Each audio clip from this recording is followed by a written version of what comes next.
আজ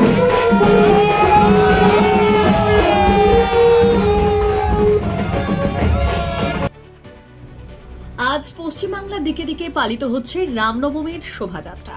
বাঁকুড়া জেলার বিভিন্ন জায়গায় রামনবমীর মিছিলে লোক সমাগম ছিল চোখে পড়ার মতো। এদিন বাঁকুড়ার বড়জোড়াতেও শ্রীরাম নবমী কমিটির পক্ষ থেকে আয়োজন করা হয় রামনবমীর শোভাযাত্রা। সেই শোভাযাত্রায় পায়ে পা মেলালেন বিষ্ণুপুর লোকসভা কেন্দ্রের সাংসদ সৌমিত্র খাঁ।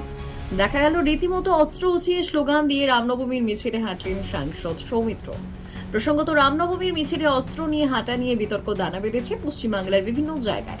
তার অন্যথা হলো না বাঁকুড়ার বড়জোড়াতেও। অস্ত্র হাতে সাংসদের রামনবমীর শোভাযাত্রা রীতিমতো একটা বিতর্কের সৃষ্টি করেছে।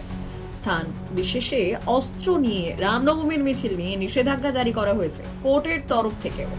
বড়জোড়ার ক্ষেত্রে বিষয়টা কি স্পষ্ট না হলেও অস্ত্র হাতে সাংসদের পা মেলানো একটা উল্টো সমীকরণ তৈরি করলো বাঁকুড়া জেলায়। রামনবমীর মিছিলে হাঁটলেন, কি বলবেন? খুব আনন্দ পেলাম যে বছরের একটা দিন সবাই মিলে সমস্ত সনাতনীরা রাম রাজ্যের জন্য অপেক্ষা করে থাকি এবং এই দিনটা আমরা হাঁটি। আমাদের কাছে একটা ঐতিহাসিক দিন। শাসক দল দাবি করছে বিজেপি রামকে নিয়ে রাজনীতি করছে। শাসক দল মাথার ঠিক নেই।